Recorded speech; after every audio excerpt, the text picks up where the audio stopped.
रे बाप, इतना दिन के बाद हमर बहिन ससुरे गइल बिया त आवतिया तो ये तो डायरेक्ट अपने लागे बोलैले बानी कनी आओ हमारे लागे माई लागे मत जाइए कहे भौजाई एगो बिया नु मुंहे गाड़ ओकर फूलत रहेला हैं। आई बूची जी के कले त मिर्चा भूक दे जी लेकिन उ ना भूकली देख के जरली हमरे बहिनिया के ओकर बहिनिया आवतिया कुछ भी कह जा जोरे वाला जोरे हमरा फर्क नहीं के कहे कि हमार बहिन भी हम बना के खियाए वहाँ के कोने के जाए पनीर लेके तो गईनी तो आधा किलो पनीर ले लेता में का होई हैं कहले कि 1 किलो ले ले जो हमर बुचिया भर पेट खाई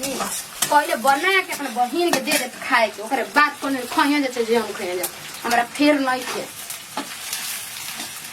कहनी के गैस भरवा दीदी गैस पे खाना बनाई लेकिन काहे के चूल्हा पे बनाओ बताओ दोपहर में हमर बहिन आते तब हमर बहिन का बना दे चूल्हा पे खाना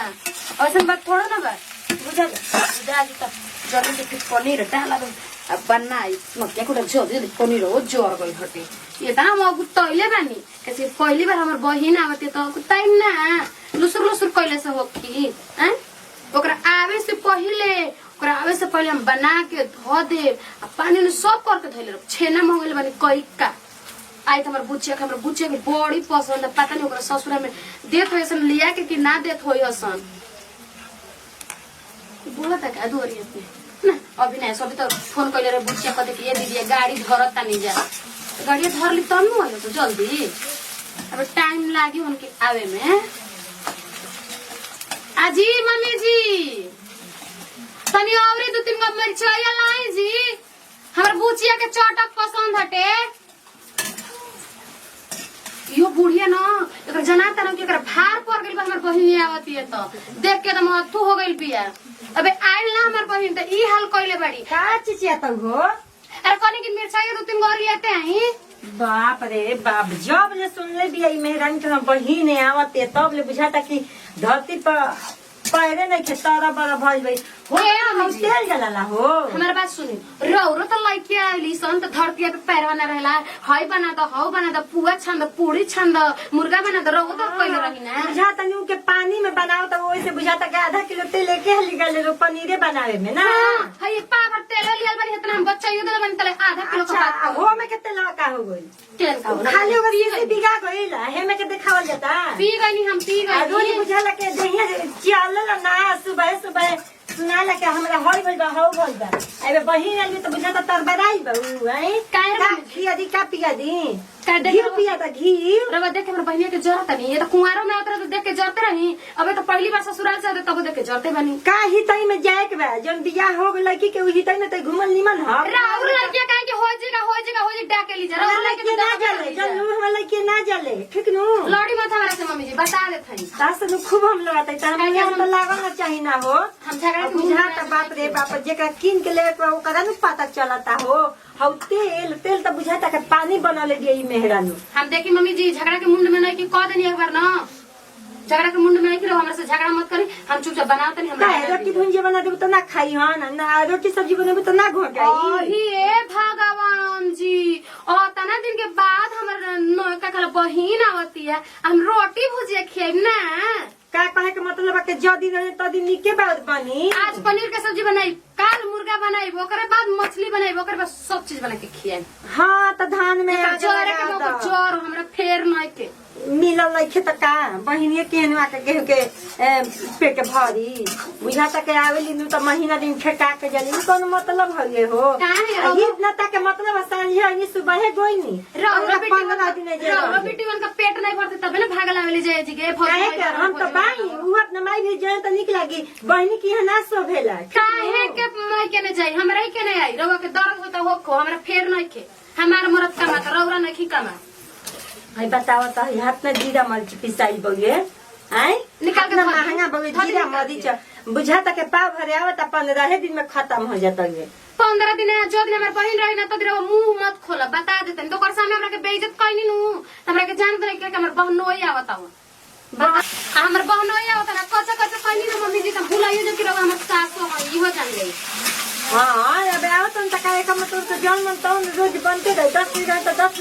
मुर्गी मछली एक महीना निपुट रही है एक महीने में एको दिन दाल चावल भुजिया ना बने मुर्गा मछली पनीर का पुलौड़ा कचौड़ी बचौड़ी ये सब बनत रही बाप रे बाप बुझा त रखी में त हरे बहिनी ने आवत एगो ना अरे रउआ के जुबान चढ़ा तू जी जरनी हमर हाथ जर जाए जिले करो करो कइले बानी माने हमरा से जर गइलू अपना चले के ना लूर बउए अगन में चढ़बा कैसे तो कहा लो ये हाल बा लगे ना देख मुर्गी न करकराए पहिले फेंक के जाई आओ ना फेंक के देतै हमें तहार बहिन आवतिया हम पक देन खाए आई खा ले ना देखला हौ आई आई भल बन तब तो जे गिरा दे मार खा ले बनी हमारा ने रसकती कोई हयो का तो बहिन आते त तना कर तो बनी हम करा ला नहीं तू लोग बना के देख खाए सब छूछे भात चटनी सब्जी बना के धो दे खाल कर जा तो बहिन खाती कर का कहम मत कि रे हमर पति हन ठीक हां तो का कहब हां मो बाटे पति बनेला है कर हैं वो तो माई बाबू देख के मुंह ताला जैसे शादी ब्याह कर देला ठीक बा तो क्या अपन पति ने मानिला अरे तो बिया भई तो पति कहाई लुको सनको के पति होते आखिर हम पागल हो चाहे बौरा होके तो ओके मर्दन कहे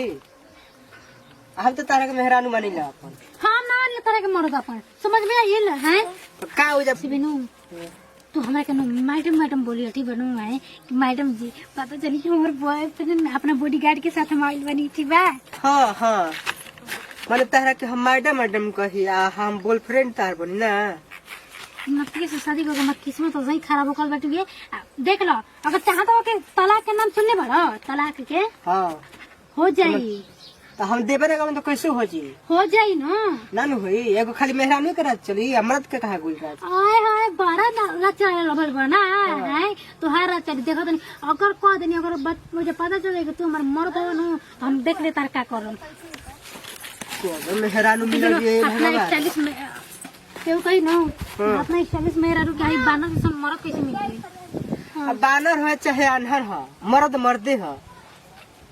ठीक बा तारा से बोलल एक चुरम पानी में डूब के मरल है बात बराबर बा ठीक बा चलो अब तो हमारे कर्म फुटल बो कि तारा से पिया कर ले हाँ करम फुटल बाटे अपना परी जैसन मेरा मिल गइल न तो जानत हो करम फुटल बाटे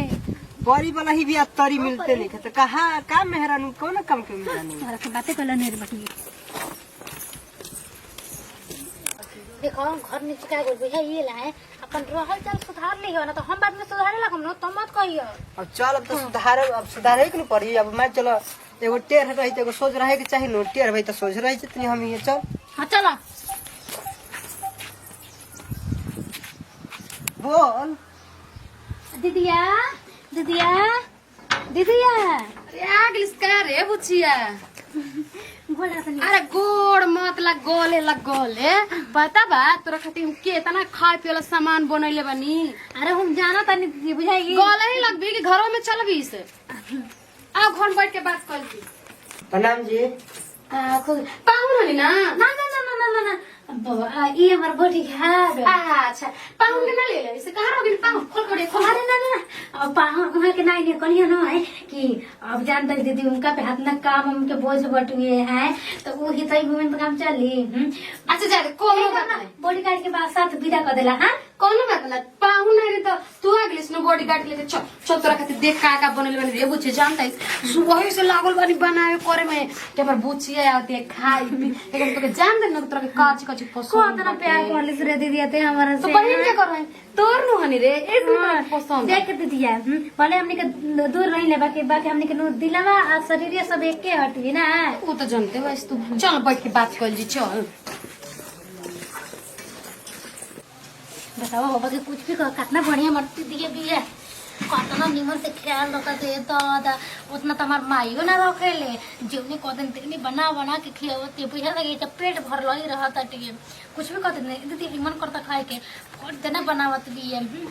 का करी हमार तो एक ही चीज से तो हमार किस्मते फूटल बाटे इ नतिया हमार कैसन लड़का से शादी बियाह हो गइल है ना ओकरा बोले के लूर बाटे ना हमरा साथे रहे के लूर बाटे यही तो कहिला के देख कहीं भी लेके जाइला न तो कहिला एगो तकरा के लेके ना उतरनी है आ तबो जीत कलो से तो लेके नहीं तो कहनी कि देख सब कोई पूछे तो कहे के बॉडीगार्ड हनी मरो तो ना हमारो इज्जत न बाटे भाई है एकदम कमार के तरह तो रहेला का कर लाजे ले आज तने मने रहे के पड़ेला मन तो करता तलाक दे दी हां अपना दीदी से खा ले लू हां खा लेनी है हां त का कहब मन लागत है जानू खूब है तो बुझा तने का हमारे जे शादी करे कितना खुश रहती हम जे जाए तो रह जा का दिक्कत बढ़ गे दोनों बहिन रह लो गेजू करे ये मजाक करिला रो मम्मी जी ना ना बाकी कुछ कह जानलू लेकिन तोहरे लिखाई दिन बाकी ही तही में 15 दिन की कहता ना तो सभे ना की केला मत मन अब बुढ़ा खाने के गावत बेटा जानता नहीं ना अभी लड़का फेंका बहुत ने हमर कोनो के टेंशन बट गए है हाँ सब ठीक है बा कहीं घूमे के बाद खाए के बाद रहे के बाद ना हाँ घर के टेंशन नहीं के सास ससुर ना खोजेलन जे ना ना ई सब कोई खोजेला अब जानता नहीं ना हमरा मरद के हमरा पे पूरा भरोसा रहेला ए से हमरा के छोड़ देबेलन 10 दिन 15 दिन 20 दिन कहीं छोड़ देबेलन आ वैसे भी देखी दीदी के अपने न घर बाटे दीदिया के घर हमारा घर में का फर्क बाटे हमनी के एक के होनी जाए हमरो घर के वजह कह दी कि हमारा हटे जा हमरो हटिए हाँ ठीक है कहता ये बुचिया बाकी देखनी नु तोहरे लेखा एगो आई रही बगलवा में तो कहत रही कि हमारे टाइम नहीं थे हम कह के हमारे कनिवा के तैयारी बहिनी तो महीनों दिन ठेका देवेली उनका सासू ससुर सने बन जा कब खोजे लन जना देखिए सब के घर के नीति रिवाज अलग हटो अब ओकर मर्द के भरोसे ना होत होए अरे हमरा मर्द प्यार न करेलन यही से हम कहता दिन छोड़ देवेलन है ई तो गलती कहता ये बच्ची काहे के जका उतना मर्द प्यार करी तो संगे संगे रही और अकेले ना खिल आ वो बुझालन के वो सने दिमाग के बा तन कम दिमाग के बा ना के आता हम कहू ना कहां मत पाऊना वहां के बहुत तेज दिमाग कहानी देखला ना एकदम जानता नहीं साउथ के हीरो से कम ना होने उनका में साउथ के हीरो में कोनो फर्क नहीं हाँ ठीक है कहता बाकी जान तो तार बहिन तो आइए गोली हमरा घर में तो तनी चल रहन कर निक हो गेल वो कहली के जाइम गांव जाइम कहने के ना हमें टाइम नहीं के बियाह शादी हो गल त का दोसर हिए जाए के बा हो माई बाबू के जाइएला बियाह शादी में तो निक लागेला आइए बच्चिया तार ये कहना ना बुझा त तनी कम दिमाग के बा आ झूठो के तू कहत के बोटी काट हम अरे ना ना बोटी काटे हमन अब का छिपाए के हम तो जानते भाई कहते त बहिनी हो के तनी कम दिमाग के हमारा जीजा जी हाँ ने तब मने में छिपावे के का बात बा बाकी तू पागल बाबू हो आजकल के लड़की नु एक से एक VIP खो जाता सर देखा तो हमार छोटका बबुआ के कातना लड़की लो भाली सना कातना हित न तक कहलन के बियाह कर दहा लड़के लेकिन कहीं ना के ना अभी ना करम लेकिन तू हाथ में नीक बाबू कैसे रहेलू वो पागल सना कहा तो हम तो ये सोचत नहीं बाकी बुरा मत मनिया जाए तब तो हो गइल बउए हाँ ये तो बात ठीक है कह दन तो अब बाकी नथे हम टिका लगावत न बिचे सोहत नहीं के काहे के होइसन त माई ओ काजे कैसे देख के बियाह करम बकचियो न लेखा बाए हमारे तो एगो बेटी रहे तो हम अपना बेटी कैसन घरे कहीं के मत पूछ मने पहुना हम का ना करेलन हम बेटी खातिर है हमर मर्द बहुत कुछ करेलन है सब खरीद के वो न देले बावन है तो बात बतिया तो बनी कुछो का बुचिया जाए तो जन भइल तन भइल हो जाए तो खा पी ले नु आराम कर कहिए जाए के बा के रहे के बा आज जाए के मन है तो चलियो जाए बुआ रहे के कहीं मन होखी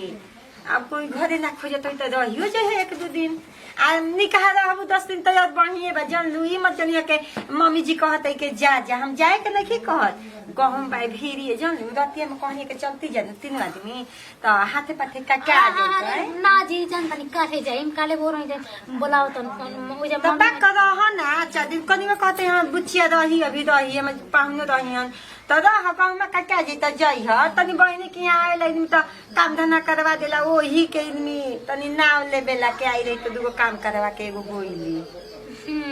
अच्छा ठीक हट गया है ना ये कल हमरा जाए के हमार सास किसी आए लगे जानता नहीं मम्मी जी है तो का बजे ले जाइबू कल